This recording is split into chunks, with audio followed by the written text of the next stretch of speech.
Hello बच्चों, चलिए प्रश्न को देखते हैं। प्रश्न है हमारे पास सारणिक जिसकी प्रथम पंक्ति के अवयव हैं b का वर्ग minus A B, B minus C, B C minus A C. द्वितीय पंक्ति के अवयव है ए बी माइनस ए का वर्ग, ए माइनस बी, बी का वर्ग माइनस ए बी। तृतीय पंक्ति के अवयव है B C minus A C, C minus A B minus A के वर्ग का मान बराबर है। हमें प्रश्न के 4 विकल्प दिए हैं ए बी सी डी, जिनमें से हमें एक सही विकल्प का चयन करना है। चलिए सर्वप्रथम हम प्रश्न के लिए मुख्य अवधारणा लिखते हैं।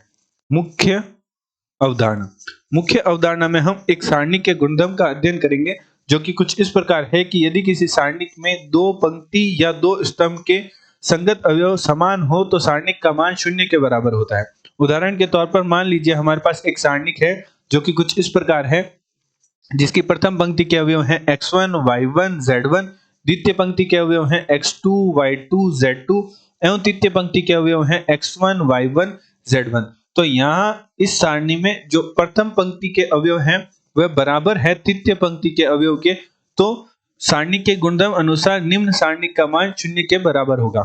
उदाहरण के तौर पर पुनः मान लीजिए हमारे पास एक और सारणिक है जो कि कुछ इस प्रकार है, जिसके प्रथम स्तंभ के अवयव हैं x1 y1 z1, द्वितीय पंक्ति के अवयव हैं x2 y2 z2 और तृतीय पंक्ति के अवयव हैं x1 y1 z1। तो निम्न सारणिक में प्रथम स्तंभ और तृतीय स्तंभ के अवयव समान है, तो किसी भी सारणिक में दो पंक्ति या दो स्तंभ के अवयव समान हो तो सारणिक का मान शून्य के बराबर होता है। यह हमारा एक गुणधर्म होता है। अतः प्रश्नानुसार प्रश्न में हमारे पास सारणिक दे रखी है जिसकी प्रथम पंक्ति के अवयव हमारे पास है, जो कि है b का वर्ग minus A B, B minus C, B C minus A C. प्रथम पंक्ति के अवयव हमारे पास दे रखे हैं b का वर्ग minus A B, B minus C और B C minus A C. द्वितीय पंक्ति के अवयव हैं ए बी माइनस ए का वर्ग, ए माइनस बी और बी का वर्ग माइनस ए बी। तृतीय पंक्ति के अवयव हैं B C minus A C minus ए और ए बी माइनस ए का वर्ग। निम्न सारणिक को हल करने के लिए हम संक्रियाओं की सहायता से प्रयास करेंगे कि किन्हीं दो पंक्ति या दो स्तंभ के अवयवों को बराबर बना सके। तो जहां हम सर्वप्रथम देखते हैं, जो हमारे पास सारणिक का प्रथम स्तंभ है उसमें प्रथम पंक्ति प्रथम स्तंभ के अवयव में हमारा b उभयनिष्ठ है, तो इसे हम लिख सकते हैं b माइनस ए। इसी प्रकार हमारे पास प्रथम स्तंभ के अवयव होंगे a उभयनिष्ठ आ रहा है तो b माइनस ए और c उभयनिष्ठ आ रहा है तो b माइनस ए। इसी प्रकार हमारे पास द्वितीय स्तंभ के अवयव हैं b minus C, a minus B और c माइनस ए। तृतीय स्तंभ में हमारा c उभयनिष्ठ आ रहा है तो b माइनस ए।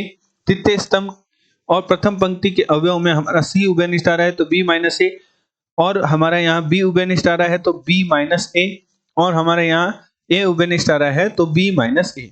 अब हमें देखने को मिल रहा है कि प्रथम स्तंभ में हमारा प्रथम स्तंभ के अवयव में हमारा b माइनस ए उभयनिष्ठ आ रहा है और तृतीय स्तंभ के अवयव में हमारा b माइनस ए उभयनिष्ठ आ रहा है, तो इसे सारणिक के बाहर निकाल लेते हैं। तो हमारे पास आ जाएगा b माइनस ए का वर्ग और हमारे पास सारणिक के अवयव प्राप्त होंगे। प्रथम स्तंभ के अवयव हमारे पास प्राप्त होंगे b a c, द्वितीय स्तंभ के अवयव प्राप्त होंगे b minus C, a minus B, c minus A. तृतीय स्तंभ के अवयव हमारे पास प्राप्त होंगे c b a।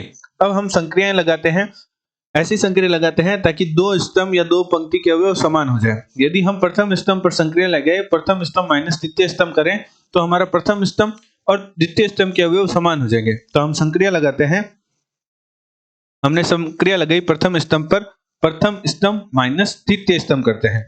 तो हमारे जो हमारे सारणिक के बाद है वह हमारे पास पहले से था b माइनस ए का वर्ग। चूंकि हमने प्रथम स्तंभ पर संक्रिया लगाई है, द्वितीय स्तंभ और तृतीय स्तंभ पर कोई संक्रिया नहीं लगाई, तो सर्वप्रथम हम द्वितीय स्तंभ और तृतीय स्तंभ के अवयव लिख लेते हैं, जो कि हमारे पास है b minus C, a minus B, c minus ए।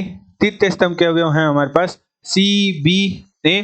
प्रथम स्तंभ पर हमने संक्रिया लगाई प्रथम स्तंभ माइनस तृतीय स्तंभ के, तो हमारे पास प्रथम स्तंभ एवं तृतीय स्तंभ के संगत अवयवों को घटाने पर हमारे पास प्राप्त होगा b minus C, a minus B और c माइनस ए। तो हमारे पास प्राप्त हो जाएगा b minus C, a minus B और c माइनस ए, जहां से हम यहां से कह सकते हैं कि जो प्रथम स्तंभ के अवयव हैं वह द्वितीय स्तंभ के अवयव के बराबर हैं।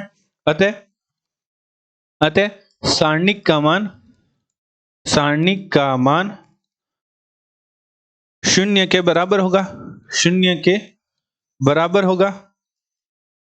बराबर होगा, तो हमारे पास प्राप्त होगा b माइनस ए के वर्ग का गुणा 0 की गुणा 0 से करेंगे तो हमारे पास सारणिक का मान प्राप्त होगा 0। तो चलिए प्रश्न के विकल्प देखते हैं। दिए गए प्रश्न में हमारा जो डी विकल्प है वह प्रश्न का सही उत्तर होगा, क्योंकि अन्य किसी विकल्प में 0 मान नहीं दे रखा, तो हमारा जो मान प्राप्त होगा वह प्राप्त होगा, हमारे प्रश्न का सही विकल्प होगा डी। आशा करते हैं आपको प्रश्न का हल समझ आया होगा। धन्यवाद।